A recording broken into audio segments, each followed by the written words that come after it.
I'm terrified. I am terrified. I am fear. We're live.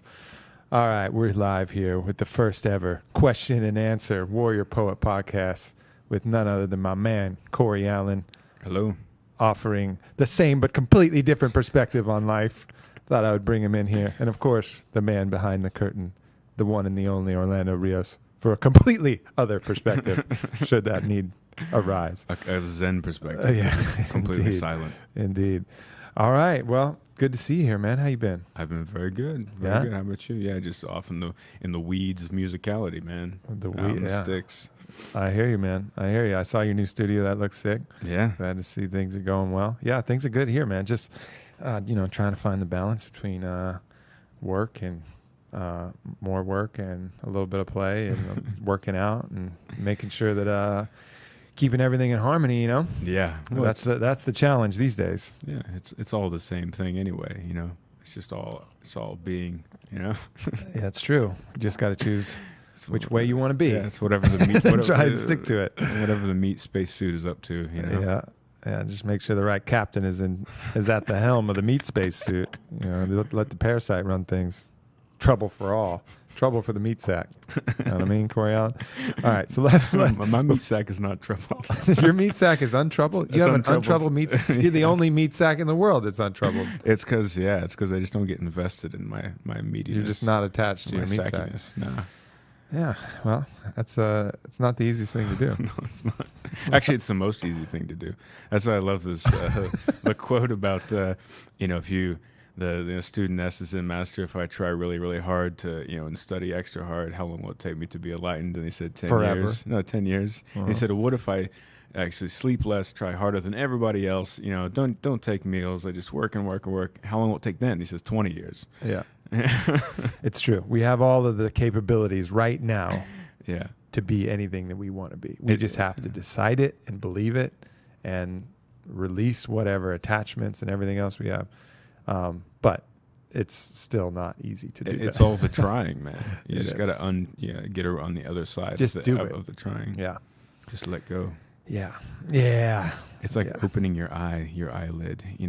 You don't try to do it; it just happens. So your eye, observes Yeah, the except world. when your eye is like really sticky, Well, and there's that, closed yeah. shut, or you got Yeah. a black eye That's- because you're getting punched Yeah. by life repeatedly, and you're all swollen shut, and then it becomes perceivably harder. Well, that's the work. That's where all the work and all the methods come in. It's That's like it.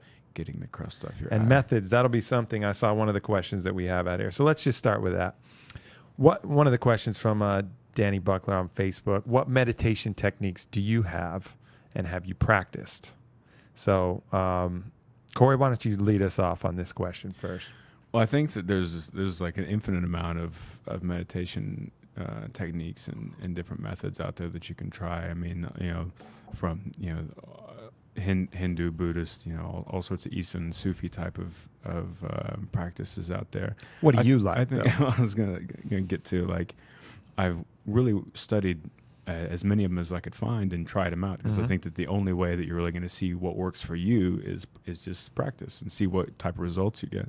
I think that it's worth the while to read about all the different styles and techniques, try them out, make different combinations, and see what works for Where you. would one read about all the techniques? I mean, Google meditation. Yeah. I mean, seriously, Google meditation, or read any of the. Do you have a particular book that you like that has kind of shown you the many different paths? There's not one in particular. No, I mean, I've just, to be honest, I've read so many of them over the last decade that I kind of don't even really. Nothing really sticks out in my mind as what's important. But So do the for me, research. People know how to do that. Just do a little research and find out what's good for you. For me, I think it's a mixture of breathing and visualizations at the same time are really helpful. I think that what I'll normally do is just sit and, I mean, to get started, meditation to people is this really difficult thing. There's all this baggage around it, like it's this big hard thing. It's really the easiest thing you could possibly do. And if it's intimidating, all you want to do is at first is just sit. Just sit for like even 5 minutes and just don't move. Find a nice comfortable space if you have a meditation pad or something like that. Sit down and lotus or zazen posture, which is what I prefer, and Just sit. And And you just can't do that, just go in Indian style. Yeah, or Not Indian everybody style. can go full lotus. For sure, yeah. I'm just locking the full lotus and achieve enlightenment. It's easy. No, but you do that and just don't move for 5 minutes and just breathe.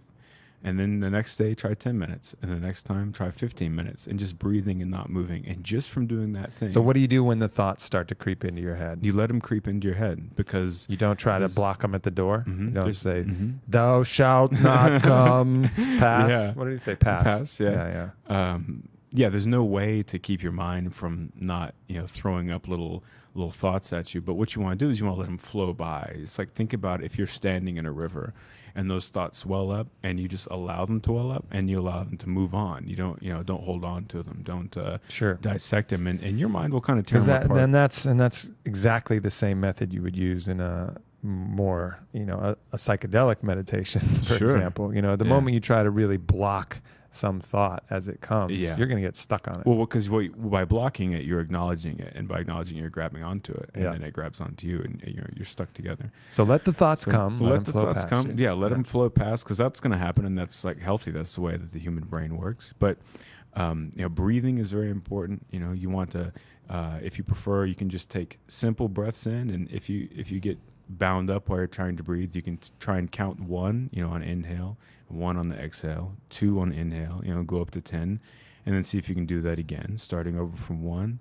When you get a little bit better at that, you can start doing things like inhaling, and then, whatever type of mantra or chant you want to do upon your exhale, I find helps a lot. Because I think that in like yoga or something, whenever you're stretching, you're literally like pulling apart the fibers in your body where all of your emotional energy and different type of energies are stored. So in chanting, I think that the vibration of the resonance inside of your body really does something, for me anyway, of the same as like a yoga. And so it releases some dormant thoughts. And so what is the chant that you like to do? I mean, I like the classic Om chant, just a long one. Old school. You're going old school with it. Ram is a good one, It's the same thing.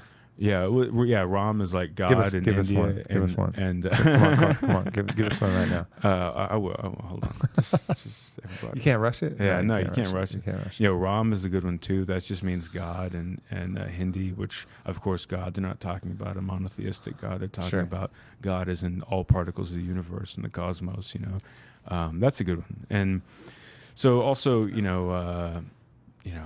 like I am loving awareness is a great one, that you can use any of those. So, as you breathe in, you let your stomach relax and inhale, and then on your exhale, you release your chant as you're exhaling.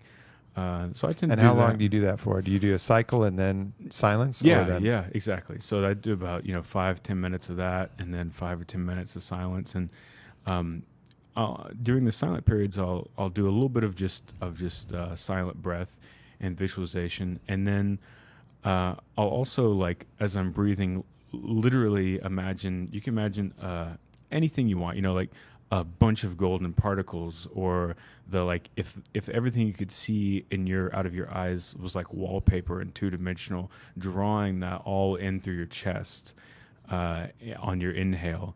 And the more you do that, and then you breathe that, and then if you can, on the exhale, take that with the force of the breath up through your chest into your forehead.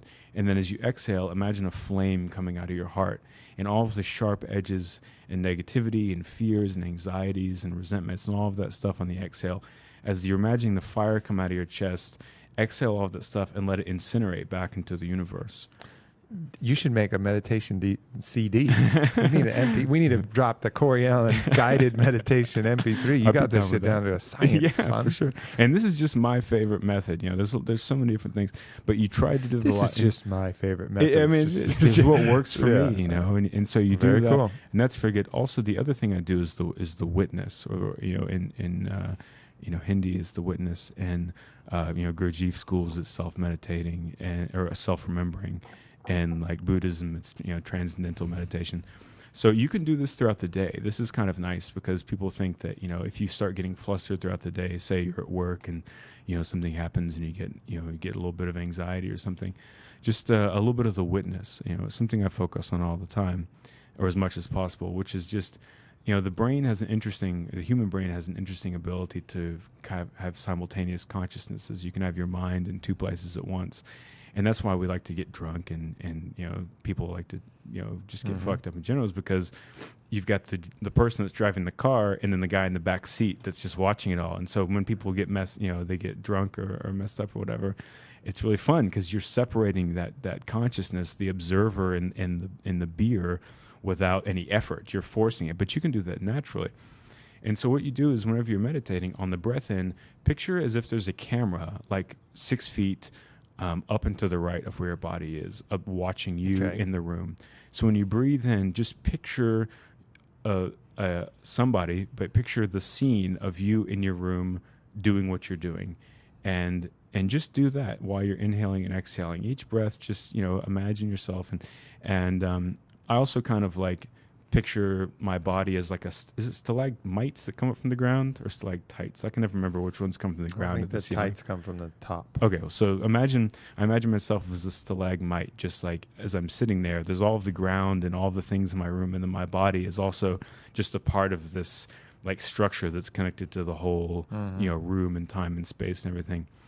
But you can do that in your car. You can be driving, and just while you're driving, picturing yourself, a camera above your car. Think of this 3-dimensional view of you in your car driving, and just while you're breathing. You can do this like at the office. And how is that helpful? Because it seems like that would further drive the separation. I mean, don't you want to ultimately bring those together, unify those fractal parts of yourself? And because that's when I'm the happiest, I feel like, is when I'm less fractal. It's unifying the self. It's putting everything in its place a bit more. It's not about separating. It's about perspective, right? Right. So the more you get away from your like playing the character that's you get really caught up in being this guy in an office that's like trying to pound out his work or whatever, and that he's scared, and you just get so invested in the texture of the character of what you're being, and you're forgetting about the consequence of just being in general. So if you are, you're playing this role in this theater play of like this person, I'm this guy and I'm being this guy in this office, if you do this type of observational, this witness thing, you remember that, you are this guy, but you're also, that's just the most basic, like thinnest possible layer of the entire scenario, the phenomenon of existence. And if you by mindfulness, practice of the witness, you can observe yourself as this small fragment of this much larger thing that's existing, as a part of an occurring phenomena outside of just that character that you've written for yourself as being. Yeah, it's a really helpful. I made it sound really complex, but it's a really simple thing. I see what you mean, and I think it's. Now that you explained it like that, I think it's an incredibly useful tool. I mean, being able to see yourself separate from yourself, to take a fresh lens of perception on viewing your own life is incredibly valuable. Totally. And that's really a big part of what meditation is kind of escaping that, whether it's psychedelic or whether it's just practiced and in your room, or whether it's a float tank or whatever. You start to see a different perspective on your own life, how you're living it and what's going on. And there's a lot of blocks too sometimes that you'll get past. And then this happened to me recently. And you get past this block of what you've just... It's almost like you've figured something out, you think, so you just take that as an assumption of knowledge, like I am this. Okay, so I am this. And then all of a sudden you'll escape and be like, wait a minute, am I really that? Is that really what I am? Or have I just been telling myself that for 10 years or 20 years or 30 years, whatever it is.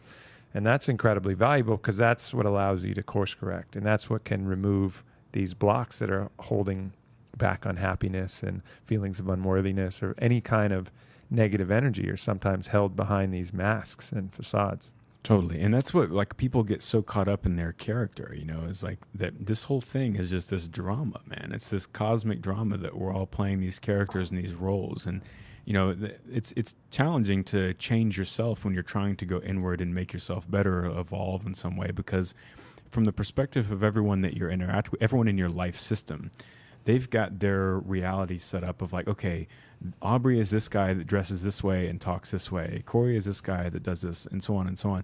And if like you show up wearing a type of like shirt that you're normally not wearing, if you show up wearing a crazy pair of shoes that people will be like, oh, hey, what's going on? Hey, nice shoes, man. What's going on there? And it's like, or if you show up trying to be, if you're more peaceful, you've cooled yourself off somewhere with some meditation, and you show up and you've got this peaceful kind of vibe. People are like, hey, what's going on? Did you not get sleep last night? What? And you're like, no, I'm just, this is a different aspect of the self.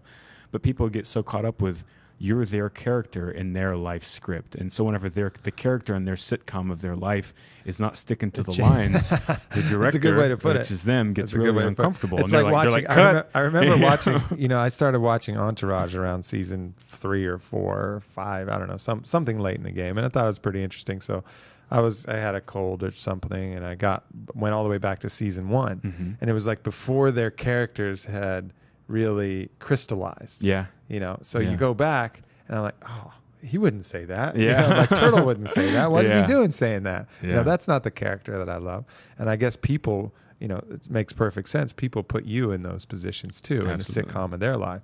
So any kind of change or juxtaposition that they don't like, hey, we don't like that. Yeah. Which is one of the reasons why it is so hard for people to change. Totally. That kind of crabs in a bucket phenomenon where people want you in the places that you've put them that they're comfortable with. Yeah. And I think that, if you are trying to work and, particularly with meditation, you'll seem different to people because you're like, wait a second, what's all this, this deep seated, connected internal like peace coma that you're. One of my friends the other day, and he was like, dude, you look like you're in a peace coma. What's going on? I was like, you just haven't seen me in a while. You got used to everybody else, man. This has always been me. Yeah, but it's funny that, it does make people a little tweaked out, but you have to stick with it because they'll relearn like what you are and like who you are really easily. It's like, it just takes a few, so if you were wearing some crazy hat whenever I saw you, and I'd be like, oh man, what's going on there? And then I saw you, we had lunch next time and you were in it, I wouldn't think about it again because it's already been introduced into this episode of this sitcom. It's the last episode that happened already. Yeah. So it's just stick with the change. Well, so just to make sure we get to more than 2 questions here in this, I'll go give my kind of rundown on my own meditation techniques. Now, Cory, I mean, just listening to you, it's easy to tell that you're rather advanced, and one could say that you're, on the path to mastery of this meditation technique. It's more of a challenge for me, maybe because I believe it's a challenge. I understand all the language surrounding that, but for me, it's harder. It's harder to get in there and do it. And that's why, people know me as a kind of a psychedelic entheogen advocate. And it's because for me, that has been a tool that allows me to really shut off, find that different perspective, go that different way. But that's not something that, I certainly don't recommend doing things illegally at all, if at all possible. That's why I go to Peru to do ayahuasca. I go to Costa Rica to do a boga. I go out to different places where I can find it. And that's not always available, and that's not always an option. So I do try to maintain a consistent meditation practice without it. So while I acknowledge that for me, those are the earth movers that kind of make the big shifts, the kind of daily maintenance routine, I go into my space, and I think having a space is really important for me, because then you start to build a habit with that space and with the things that are around you so that it's easier to slip in. It's like kind of like a worn shoe. Yeah, it's a safe place. It's a safe place. And so I have my little, it's a carpet, and it's a little altar of odds and ends that I've collected throughout my life's journeys in different places and memoentos that are important to me. Yeah, as a good nothing room. that anybody else would find valuable probably, but like this is a rock that I picked up at this dry riverbed right after this significant change. So I have all of these things that carry with some weight, and I have the things that I like that smell good, the Palo Santo and the copal resin, and I go through kind of a ritual of lighting the candles, lighting the incense, and there's nothing magic about it, but it's all part of this ritual that kind of gets me into that state of familiarity. Sets a tone. And it's almost tagging the experience with a smell. So if someone puts burns some Palo Santo, immediately my mood, my whole mental state changes, because every time I've smelled that, it's been when I've been going through this meditative process. So Obviously, if I burned it every time I partied, I'd start to get confusing, confusing messages. Like, yo, let's hit the bar and get another stick of Palo Santo. Yeah, man. exactly. So, and it can happen like that with alcohol. The first time you have a taste of whiskey or something before you're even drunk, it can totally shift your mentality just from habits. So for me, setting up that ritual, and then what I try to do when I'm meditating at my best strategy is to allow like the visualizations in my head to just kind of go. And of course I stay conscious of my breath, making sure I'm not holding it or just being smooth. But for me, the closed-eyed kind of visuals that'll come and go, if I follow those, that really allows me to kind of quiet my mind. Totally, these kind of pictures in my own head. Yeah. And when I can get to that state, that's really when I know that I'm meditating well. Mm-hmm. And I'm not afraid to I have a very difficult time falling asleep anyway. So I'm not afraid to lie on my back in Shavasana because Indian style or Lotus or any of that starts to get uncomfortable. Yeah, that's what I was suggesting. So I'll get myself comfortable and then just, follow the pictures and the thoughts that'll come. And usually takes about 30 minutes or 45. I don't know. Mm-hmm. I don't really put a time limit on it, but you'll kind of feel when you've gotten to a point where the shift has been made and you're ready to blow out the candles and, kind of say goodbye to your sacred items and move on. That's kind of my technique. Nice. Yeah, that's what I was suggesting, the Zen posture earlier. It's like a lot easier on your back if your back kind of hurts from sitting in a desk chair or something all the time. Sitting with a pillow, like with your knees in front of you with a pillow like over your heels and then sitting on your heels, that's like you can stay in position a lot longer that way. At least I find that. Yeah. Very cool. All right. Next question. Marcus Spalek, who I've been in touch with, actually, he's trying to create a farm in Hilo, Hawaii that's going to be very conscious. They're going to raise food and kind of have a really conscious environment. So he's doing cool things. But he asks, what advice do you have for early stage entrepreneurially, ecologically, and socially minded people who want to help make the world a better place but don't know where to start? Do you have any thoughts on that, or I can start off? No, I got a little thought about All that. right. I think that the thing, if you want to start on a path like that of either an entrepreneurial one or some type of socially or culturally conscious one, like the most important thing is to really think and find what the main interest and goal of all that's going to be. Like, what is it that you're drawn to that you have some natural aptitude towards, and you kind of can't not get into it a little bit. It's like one of those things that, because all those things that they mentioned is such a broad spectrum of possibilities, but find something that's really, really interesting to you, that you really just naturally kind of have this magnetic draw to. And I think that's really important, because starting from the outset with something that's you've got an aptitude for and you're really genuinely interested in, it's going to make the long-term picture so much more feasible, because whenever all of the really difficult things start happening and occurring, because it will happen, like, any business, any type of movement or group you're trying to put together, the passion is there at first and it's exciting, but then there's always going to be a lot of challenges and a lot of things you have to, that couldn't have possibly occurred to you because you hadn't tried to experience that yet. And if your intention in all of that isn't an honest one, and you're not honestly, genuinely, really interested in what you're doing for the long haul, those things are going to be really difficult to overcome. But if you set your outset from something that's really a place of honesty, and you've been honest with yourself about, like, am I genuinely into this and drawn to it, then it's going to make all that other stuff not that big of a deal. Just little bumps. Yeah, I think that's very good advice. And I always go back to you gotta also prepare yourself for the task too. And there's two parts. There's finding the task, but then there's also preparing yourself so when that task illuminates, sometimes it takes a while to illuminate exactly where that's going to go, that you yourself are prepared for that moment, and that, to really take hold and take charge of whatever opportunity presents itself. I know for me, I didn't know exactly what that was going to be until, a few years ago.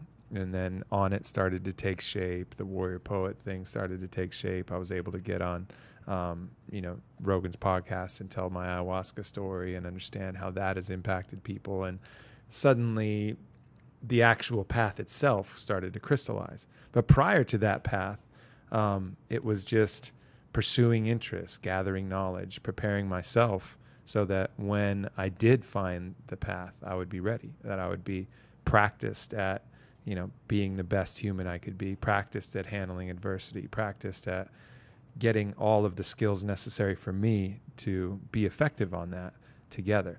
And I think, you work on that, keep an open mind, take the meditation, read a bunch, expand your knowledge base, try different things, but always with the attitude of trying to, put yourself in the best position possible. Eventually the path will illuminate. You'll find out what it is that you're really drawn to, both from aptitude and desire. And then at that point, if you've prepared yourself adequately, you'll be ready to just go. Totally. Just run with it. And following your intuition the entire time is of the utmost importance. And then differentiating intuition from that fear, greed complex that can come in too. Yeah, that's where the self-honesty comes in. And that's that can be a challenge. And again, meditation is a really powerful tool for doing that. Just staring in the mirror for like an hour. That's powerful. That's actually, so part of the Iboga pre-initiation is, Iboga is this 24-hour psychedelic. They prop you up and sit, and you stare into a mirror for most of that. You have your face painted, and you stare into a mirror until you can see what's behind you. Nice. like see completely through your body. And that's just one of the visual tricks that they're talking about. But really what they're talking about is full transparency of the ego, the self, and everything. So that before you're able to, kind of take other people on this journey, they want to make sure that you've seen everything that's a part of you in order to get through there. And it's an interesting practice on any psychedelic too, is to, take yourself to the mirror and really say, look at this human. That's how I feel every time I look in the mirror. Really, I'm serious. Every time I look in the mirror, I'm just like, oh my God, look at that alien creature. This is so weird. I think I may have mentioned this on a podcast before, but like where I'm brushing my teeth or something like that, I'll be like, oh, the alien is scrubbing its head whole again. Yeah. It's so weird to just be this meat system with this weird open sore, this open like organic wound, and all these sharp pieces of calcium in there, and you get this stick and just like scrub it around, and then it starts like salivating, and like thicker liquid starts seeping out of it. And it's a really bizarre phenomenon. It's quite an interesting machine. All right, let's see what else. What other questions do we have here? How can one change one's parents' attitudes to certain mostly illegal substances? I can see they need a spiritual awakening way more than I do, but I am silent out of respect. So the question would be probably broader, not just about psychedelic substances, but how do you, if your parents or some of the older generation, people with kind of like a fixed mindset, what do you think the best way and strategy is to kind of open them up to a possibility of a new kind of consciousness or a new awareness of something that they have clear bias towards? I think that the most important This is from Matt Zavada, by the way. Thanks, Matt. The most important thing would be to be the message. Don't you're not going to be able to talk your parents into, in most cases, 99 out of 100 cases, you're not going to be able to tell your parents, your 65-year-old father is like, hey, I know you've been a banker your entire life, but you should try, DMT. It's just probably not going to work out. But as far as in the psychedelic part of it is, that's, I think, I'd put the odds of that working out at about 1 in 72,000. Yeah. If I was Lloyd's of London. And I think if we dig a little into the question and think about what the real intention, what I think perhaps that is being dug at, it's not so much the method, which would be the psychedelic, but it's the stuff that comes along with that. Right. It's like, how do you get a parent to be mindful, to open that, start thinking about energies and open their mind a little bit. Self-awareness, consciousness, totally. All of that. And I think that all of those things come from being the message. You can't be unconditionally loving towards somebody until you're unconditionally loving. You can't help somebody with their openness until you're open, you know? And I think that being those things towards them and not sticking to that old script of son and father or son and mother, because most people have this. You'll see it whenever families get together for Christmas. Everyone's in their 30s, but they start acting, they revert to that old model of how everyone acted whenever they were, you know, teenagers. Yeah, those old kids. relationship patterns. Yeah, they just click right back into place. And it's a matter of being strong enough to make sure that you're writing a new story with them, you know, instead of going back into this old one. And all of those things you want to impart on them, that, and only in a genuine way because you think it'll help them and make them happier. You know, start being those things, and then you can slowly start, you know, talking about those things to them as simply and most succinctly as possible. And you know, it's a long haul. It's a long process, I think, to talk to a parent about stuff like that. But I think the more you stick with it. Is it worth it? Oh, well, of course. I mean, Yeah. of course. Like, no, just let him die. Try again. You know? No, of course. Yeah. And even if you don't, you know, get, you know, it's hard to undo.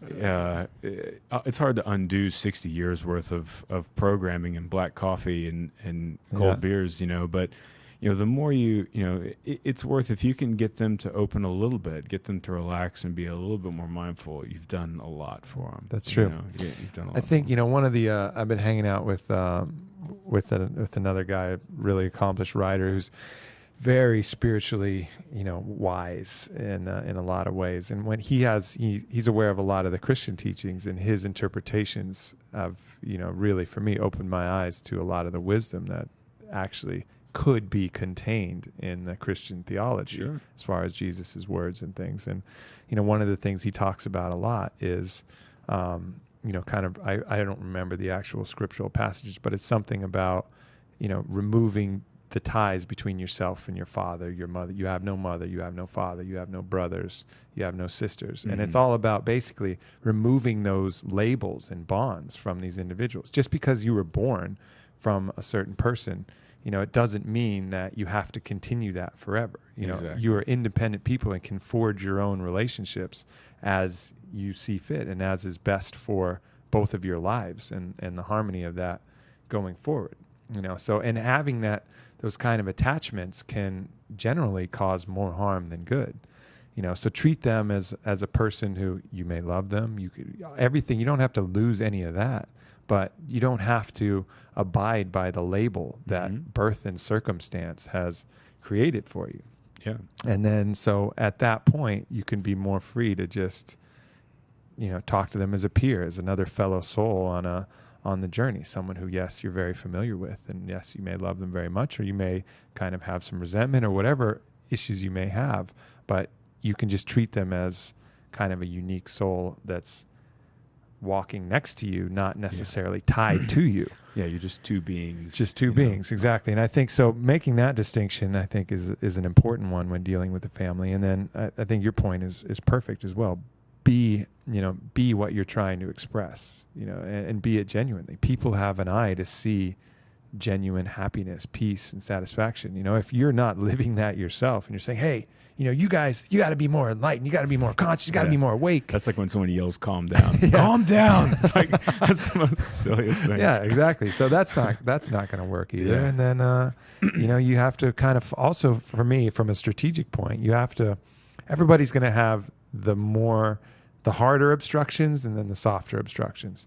You know, for some people, a psychedelic is going to be a hard obstruction. It's going to be a real uphill battle to get him to accept that. If you do want to get him to accept that, you got to go the MAPS approach, which is just hard science. You know, show them the studies of the Johns Hopkins psilocybin, show them some of the end-of-life palliative care that's being done by NYU. You know, show them some of these hard clinical research studies, because even a banker knows to trust a double-blind clinical placebo-controlled study, and let that do, you know, some of the heavy lifting. And that's why I think the MAPS organization has done a great job, is because they're not just talking about, oh yeah, this changed my life, man. You know, they're actually saying, all right, these people were given placebo, these people were given mushrooms, and this is what happened. Yeah. This is the reports, and this is the follow-up study. These are the side effects reports. So definitely take the scientific approach, I think, if you are going to breach that gap. And you're going to have to, it's going to have to be pretty much all science and all logic for a little while. Like don't give Yeah. the heavy, passionate, empathic, sell before the science has kind of worked its way, softening up the defenses a little bit, and then later, perhaps, if you're being that better person because of it and you're really living that, that can be the blow that'll knock down the walls. But I definitely recommend the science first. But there is going to be ways that you can get people to kind of, that they're going to be a little softer towards. Like, for example, let's say you want to get your father in a float tank, talk about the physical benefits, talk about how it's great great for your joints, and it's really, peaceful, and it's relaxing, and don't go deep into the spirit. Man, you're going to lose your mind and see yourself through a wormhole. And you're going to forget. Just don't do that. Just be like, let that happen. Like get them in a comfortable position that it's going to be something that they enjoy, or, get them to yoga class. Maybe your dad be like, yo, it's really good for your body and it's fun. And then all of a sudden, the yoga and the shavasana, and they're actually going through a meditation that they never would have done, but you convince them to do it just so that they feel better and healthier. And so I think a lot of those strategies can be important, but the core of it, like you said, is just be the change that you want to help people to change themselves. Very good, man. Very good. All right. Let's see what else we got.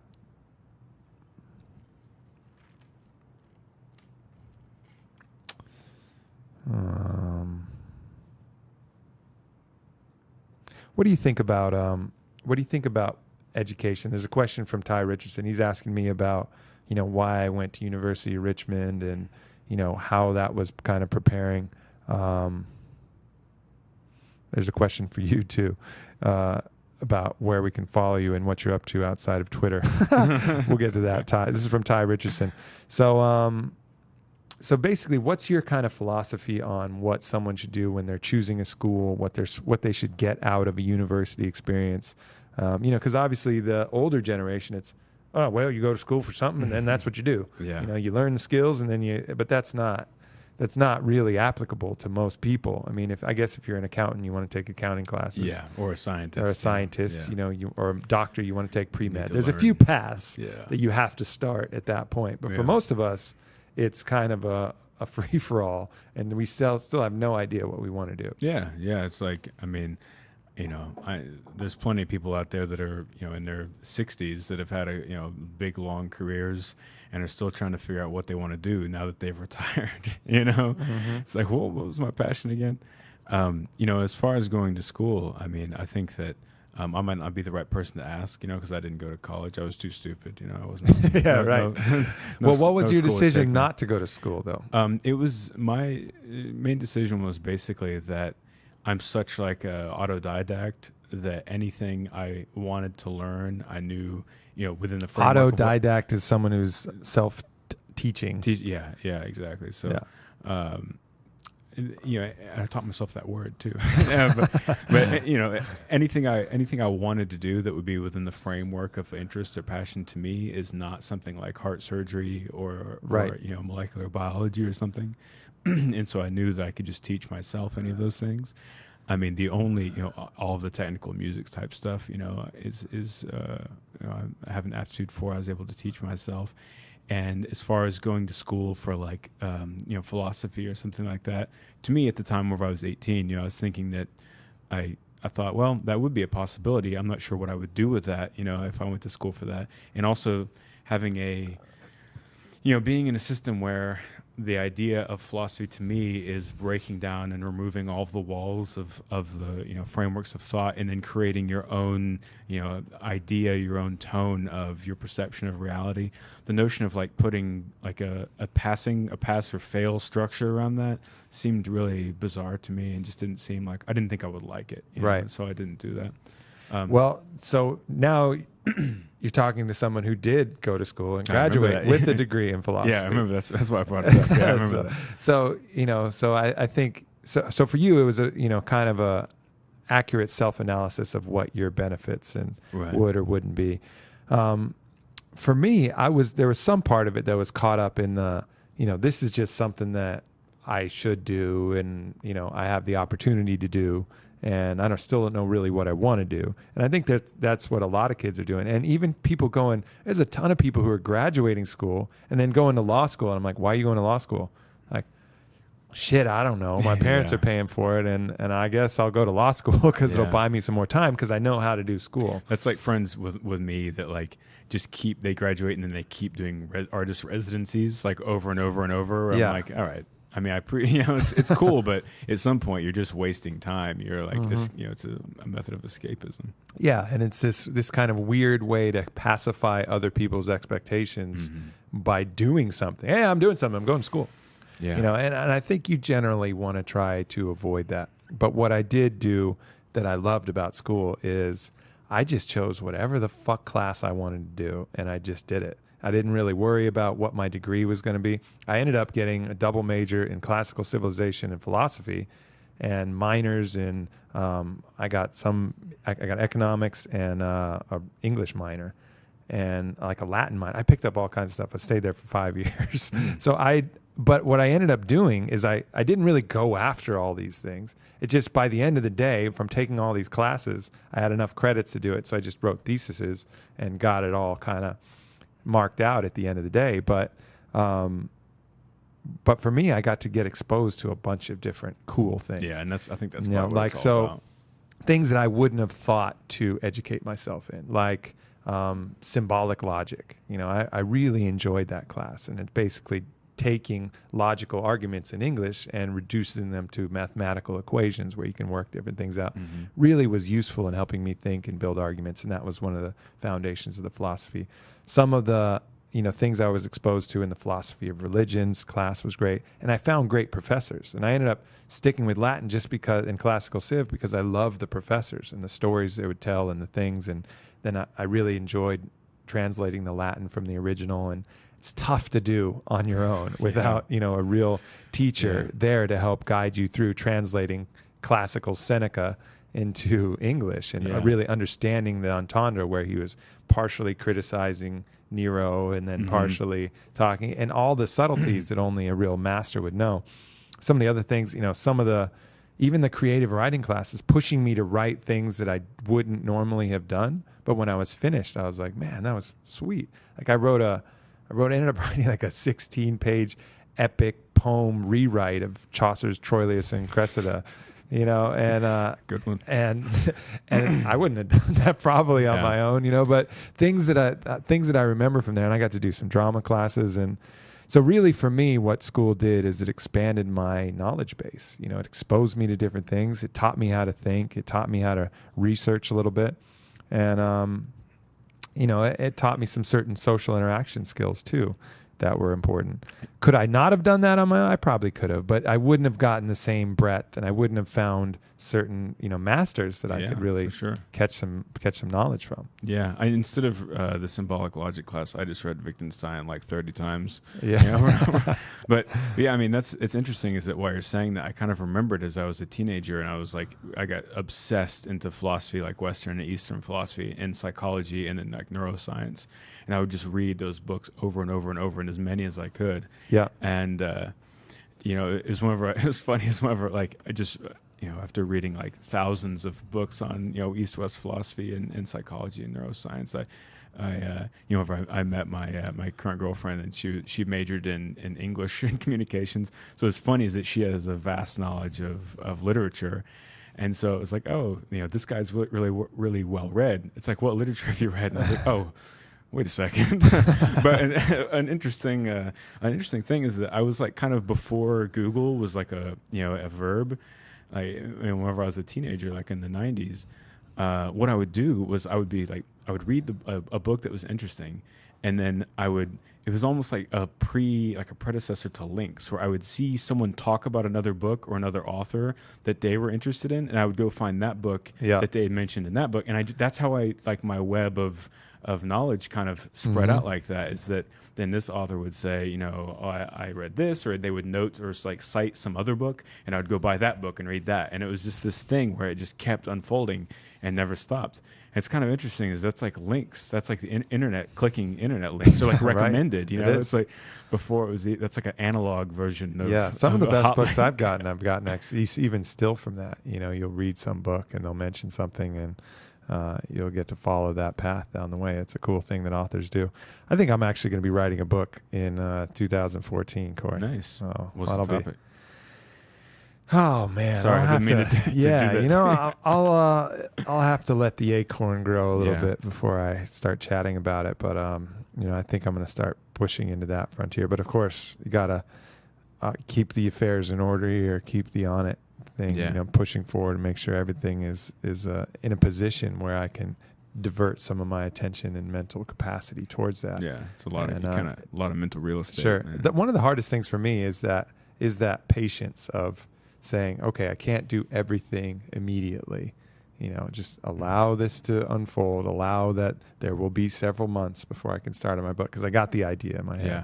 Like, oh, I got an idea for this. I want to do it now. Yeah. But the time isn't right. Yeah. You know, I have to take care of everything in order. So shelving things like that is often a challenge for me. Yeah, it's funny I find with stuff like that, like it's so easy to get so invested in like this, all of the surface type of stuff that's going through your head and through your life.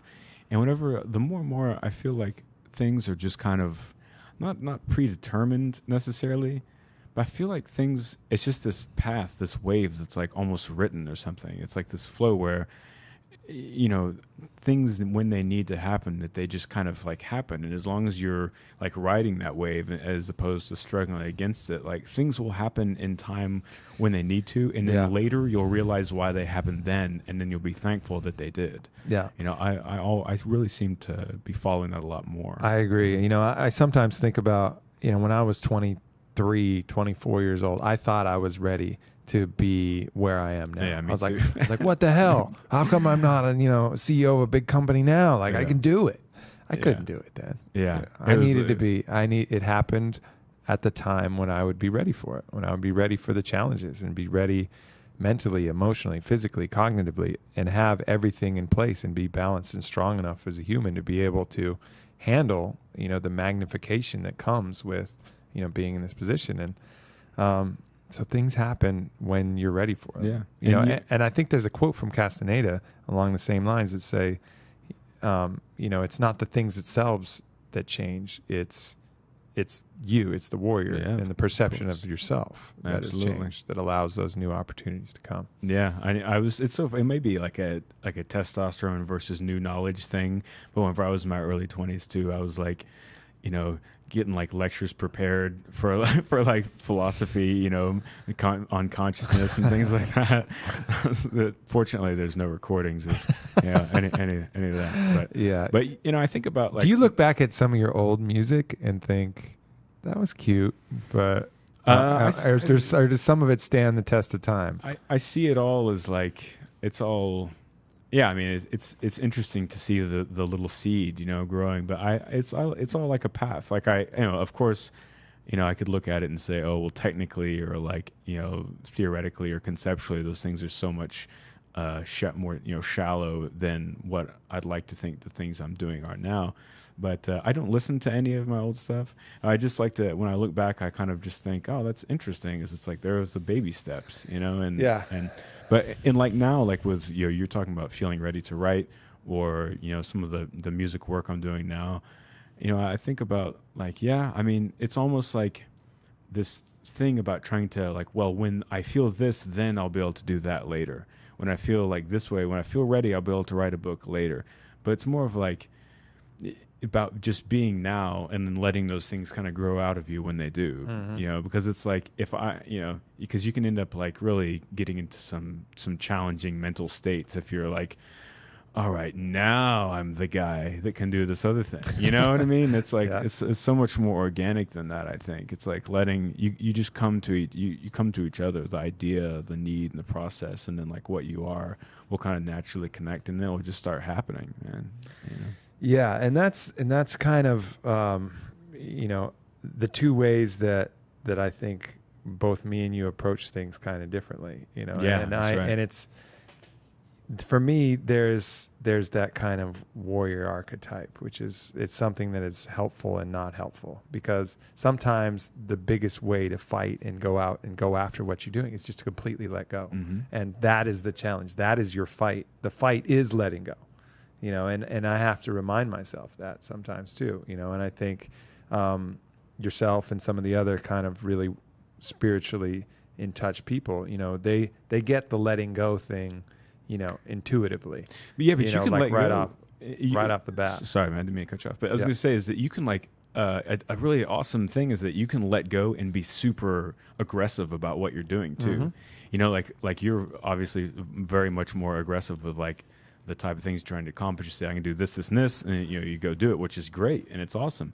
And you can do that. And you can also just like, and it's not like if it sounds like I'm saying I just like sit around and wait for stuff to happen, that's not, you know, that's not what I mean. I mean that I do, you know, pursue things and make them and shape them and make them happen, but I don't get invested in the process of it all. It's like you can be that and be aggressive and knock stuff out, but it's not about, it's about like letting go during that proactive time, you know, because if you're trying to buy a house or you're trying to put out a record or a book or something, you know, sitting on the couch just meditating is not going to make it happen. No, you gotta do it. You got to get it It's together. about letting you know? go of the expectations, letting go of the ego, Yeah. letting go of all of the other things that attach to it that and will not- allow you to kind of let it flow out of you. Let Totally. the muse speak. Yeah, and not being the guy that's going to go put out a record. Getting caught up in the identity of like, okay, I'm this guy. You know, I'm going to go play that role. It's like, no. That's just another trap, you know. You're getting lost in the illusion. You know? One of the traps of many Yeah. that are set for us in this world that contains us meat sacks. Yeah, hall of thorny mirrors, man. For sure. Well, hopefully we shed a little bit of light on a few of those thorny mirrors and gave some advice. A lot of good questions here. Wish I could answer them all, but we did go pretty deep on the ones we did answer. So definitely, I like this format. I loved having you here. As always, Mr. Cory Allen, how can we keep in touch with you to answer Ty's question outside of just following you at Quiet Design? How else can we keep in touch with what you're up to? Well, you can do that, the Twitter thing. And, you know, I've been thinking a little bit about getting like a Facebook page and putting a little bit of writing and thoughts and stuff on there. Do it, and man. Also some music stuff. You know, it's interesting is that I'm very much like just all of the things I think and all of the things I do, my inclination to like make it public in this way isn't like the first thing in my mind. The first thing in my mind is to like be with whoever I happen to be talking to in that moment and be there with them and share like, you know, whatever we're interacting with. And, you know, I've been, you know, the more of these podcasts. You can take that same attitude though and apply it. That's exactly what I was going to say. Yeah. Is that like, you know, you could do that on not so much of a personal level, but, you know, this thing with all of these humans, it's not them, it's us, you know, we're all part of this big thing. And so I thought about, you know, perhaps, you know, getting a page like that and putting a little bit of thoughts and writings instead of just make it happen. Letting them. If you like Cory Allen, harass him on Twitter till he does it. yeah, do it. Do that. Just poke him. That'll inspire me to do it. Really, you know? Yeah. So, but for the time being, at Quiet Design on Twitter. Very cool. Well, thank you again, my brother, and thanks to everybody who wrote in questions. And I'll be back. I'll try to keep this Warrior Poet podcast going weekly for all you guys. Much love. Be good. Keep the faith in humanity. Adios.